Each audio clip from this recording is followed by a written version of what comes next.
Migraine surgery, the cure for migraines? Well, let's take a deep dive. So welcome back to Rohrich Knows podcast, helping you become a better and more informed you.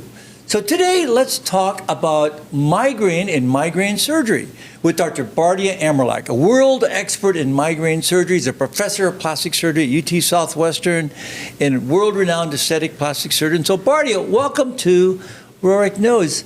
Tell us about why migraines and plastic surgery? Dr. Rohrich, I'm honored to be here and talk about this hot topic in plastic surgery. First of all, migraines is a big problem. Right. If you do a deep dive in some of the data in 2019, 2020, a bit outdated, but still, the total cost for the U.S. economy is up to $100 billion. Wow. 50 million people suffer from migraines and also other headache disorders. 1 out of 4 women in households suffer from migraines. A lot of them don't go to a physician. A lot of them suffer, and a lot of them lose their job, leads in marriages falling apart, school time lost. So it's a big problem. It's a second reason that people go to the emergency room. So why plastic surgeons and why are we involved in treating migraines? Yeah. They sort of fell in our lap. In early 2000, a very well-known plastic surgeon in Ohio, a very well-known cosmetic surgeon, was doing endoscopic brow lift. And we had talked about this before. Endoscopic brow lift, basically you make small incisions in the hairline and remove a muscle here called the corrugator muscle, which results in frowning. And then inadvertently you pull the eyebrow up. But he was doing a very meticulous endoscopic brow lift and essentially doing carpal tunnel surgery of the forehead. So there were sensory nerves in the forehead that apparently were being compressed by these muscles, and he was releasing the pressure on these nerves. So 50 patients, 100 patients, 200 patients, 300 patients, they all are going back to him, my God, I've had migraines for 20, 30 years, medications, I've lost my job, everything, and I'm now feeling better. Yeah. So this field was born from cosmetic surgery. Right, and Dr. Guyron, who's a great plastic surgeon, friend of ours, and just a phenomenal, innovative plastic surgeon. So yeah, he should be credited for that, and he is. Certainly. So Dr. Guyron invented this procedure, came up with this procedure, and noticed that this is happening. So he stopped what he was doing and dedicated a good portion of his practice to this.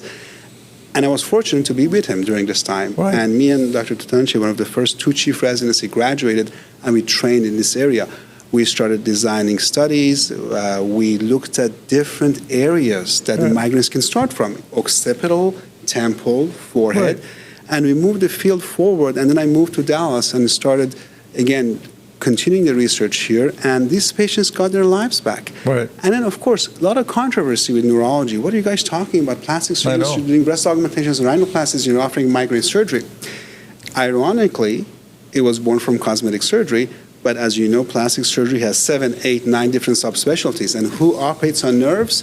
Plastic surgery. Of course. So I was fortunate to also do nerve surgery training and also train with Dr. Guyron. We established a well-known center in Dallas, have multiple studies, different surgical techniques, whether it's decompressing the nerves and releasing the pressure on the nerves or removing smaller nerves.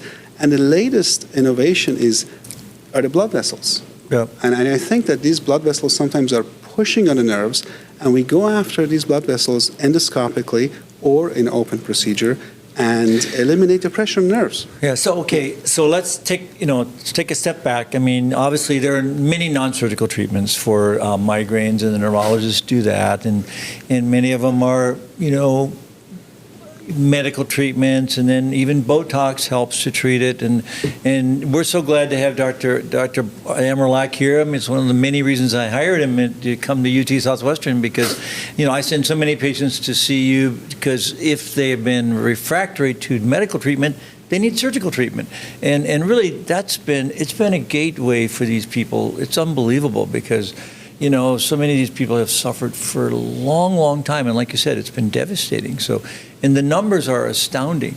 So taking it from the non-surgical to the patients that you see. So, how does it work and why does it work? I mean, you talked about the muscles in the release. And then really, it is all about the nerves and the release, that happens serendipitously with Dr. Gayaran. So tell us how you approach these patients. How do you approach these patients when we send them to you? So, first of all, you have to select the right patient for the surgery. Right. And I think it's a marriage of these nerves being very sensitive and your brain being very sensitive. So not everybody responds to the surgery.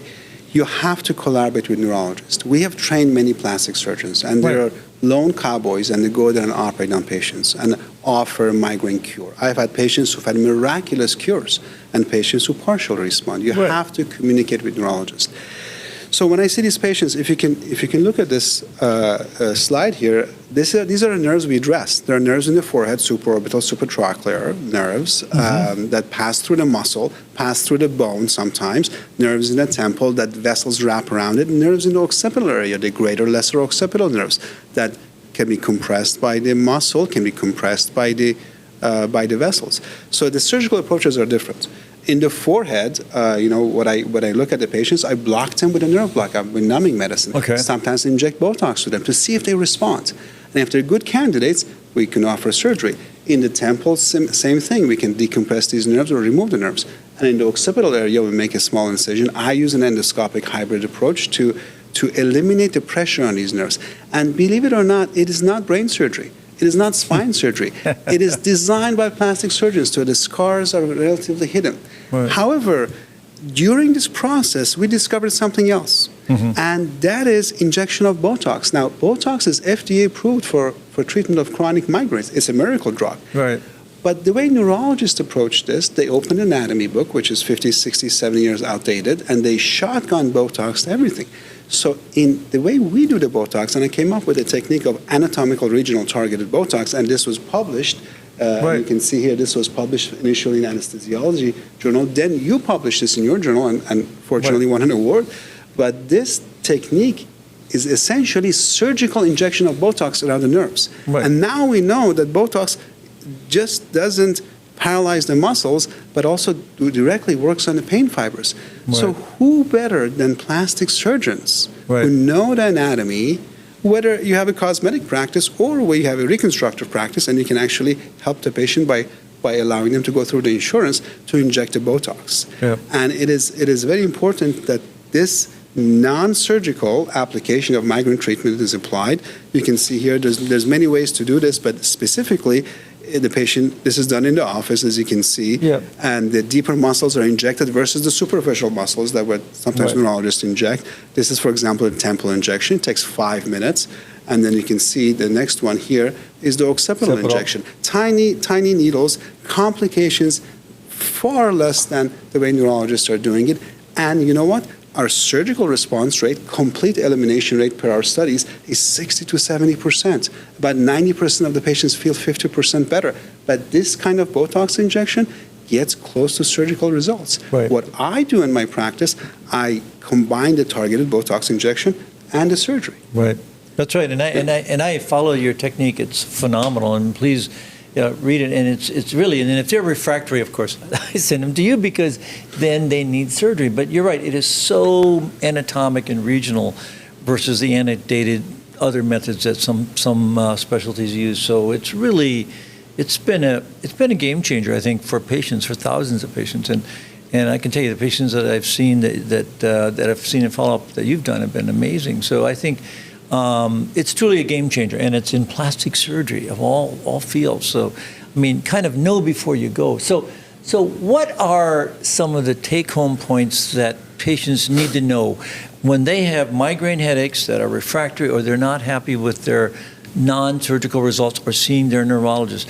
What are the 3 things they should do to find somebody like you that's a world expert in migraine surgery, or how do they approach that? What should they do?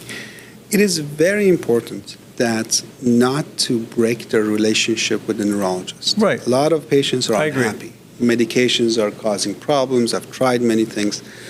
Ask your neurologist if they know a plastic surgeon who specializes in this area. And if the neurologist is on board with that, great. And if the neurologist doesn't know about that plastic surgeon, you can go to the American Society of Plastic Surgery. We formed a society called Migraine Surgery Society, and you can go under there and look up to see who's member of the Migraine Surgery Society and who does this operation.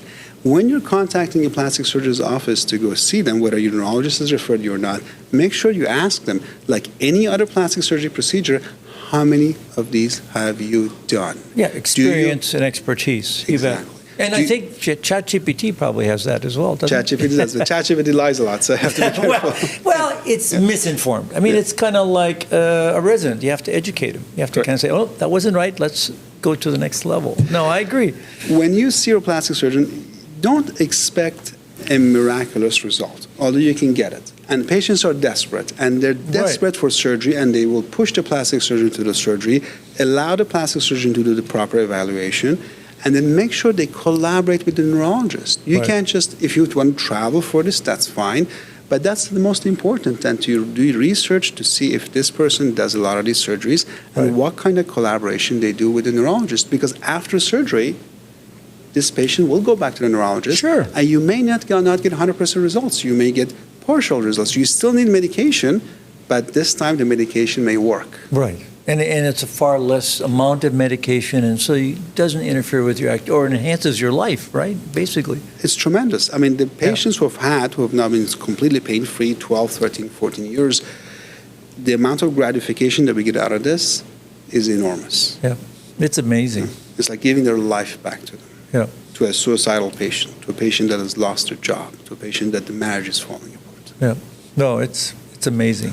So please give us your thoughts, your comments. I mean, this is truly a game-changing procedure, game-changing surgery. So what Dr. Amirlak has said is so important. Know before you go. Find a board-certified plastic surgeon that has expertise and experience, and an expert like Dr. Amirlak in Dallas, Texas, that actually can help and guide you, and work with your neurologist. Those are all very important things, because the goal is the same, is to help you cure or to minimize your frequency of migraine headaches. So again, thank you so much, Dr. Amirlak. This was incredibly great information. So know before you go, stay informed and stay educated. So until next time, Rohrich knows best.